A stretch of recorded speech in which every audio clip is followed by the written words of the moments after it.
Now, Fed Chief Ben Bernanke said today that the economic outlook was inherently uncertain. This after dismal reports on housing and manufacturing this week. Still, Bernanke downplayed the odds of another recession. So, what is going on here? Well, to help me make sense of all this, I'm joined by Chief Economist of John Thomas International, Mike Norman. Good to see you, Mike. So, Bernanke vowed to, quote-unquote, take appropriate and effective responses in order to spur economic growth. What does that mean, though? What are these responses that he's referring to? You got me, Adina. I'm starting to see Bernanke as more of an impediment to a recovery than really somebody who can help bring one along. First of all, the Fed has already engineered rates down to historically low levels. And we're seeing that this is not a recession that we're in as a result of high interest rates that need to come down. I mean, rates are very, very low now.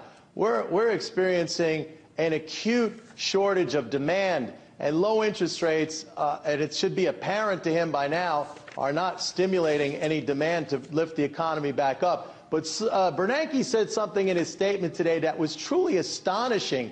He said that fiscal policy can only support or sustain the economy temporarily. This is coming from a guy who has a PhD in economics from Princeton. He ought to know that government spending and investing is the second biggest component in GDP. It's the second biggest component in our economy. It's almost twice as big as business investment. So absolutely, fiscal policy is not only has the ability to sustain the economy, but it is the only option we have at this point. So for him to say, that it could only work in a temporary fashion, he, in effect, has bought into this prevailing, viewpoint that we cannot engage fiscal policy for whatever reason, an ideology, and therefore he has become a major obstacle to any economic rebound. And unfortunately, that means more hard times ahead for most Americans. Maybe he should have consulted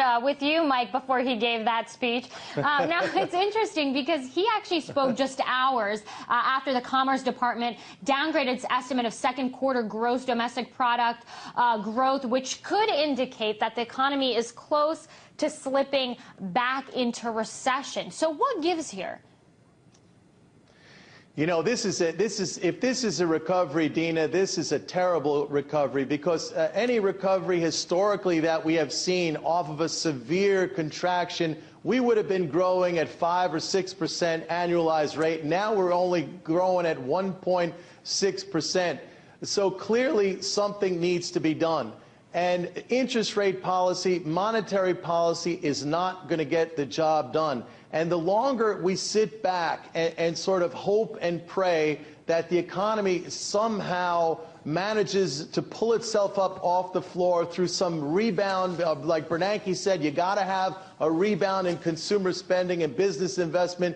But the obvious question is, how are you going to get a rebound in consumer spending when you have a 10% unemployment rate, something like 20 million people out of work or underemployed? It's just not going to happen.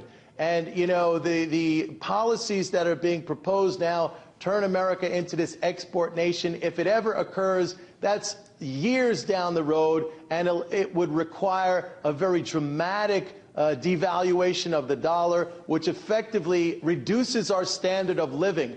It's really awful to see somebody in a leadership position like Bernanke, who obviously knows the truth. You see, he's being very disingenuous about this because he knows that government spending and investment is a large component of GDP. But for him to come out there openly, and so many people listen to what he says and take it as the gospel, the economic gospel, for him to say that basically there's not a whole lot we can do, that's an abrogation of his responsibility. I think he's being dishonest and disingenuous. And again, a lot of people are going to have to go through much more hardship as a result of really a failure of economic leadership.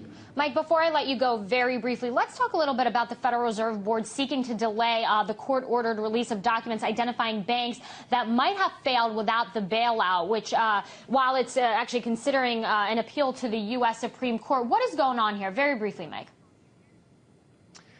Well, the Fed is trying to protect in some sense its anonymity. However, the Fed is authorized under the Federal Reserve Act to lend money to whomever it deems, that is necessary. So it is within its authority to do what it did, and I think it's just trying to protect the identities of certain banks or financial institutions. And by the way, any commercial bank automatically under the Federal Reserve Act has a line into the Fed's discount window. So I think all this is, a whole lot about nothing, frankly.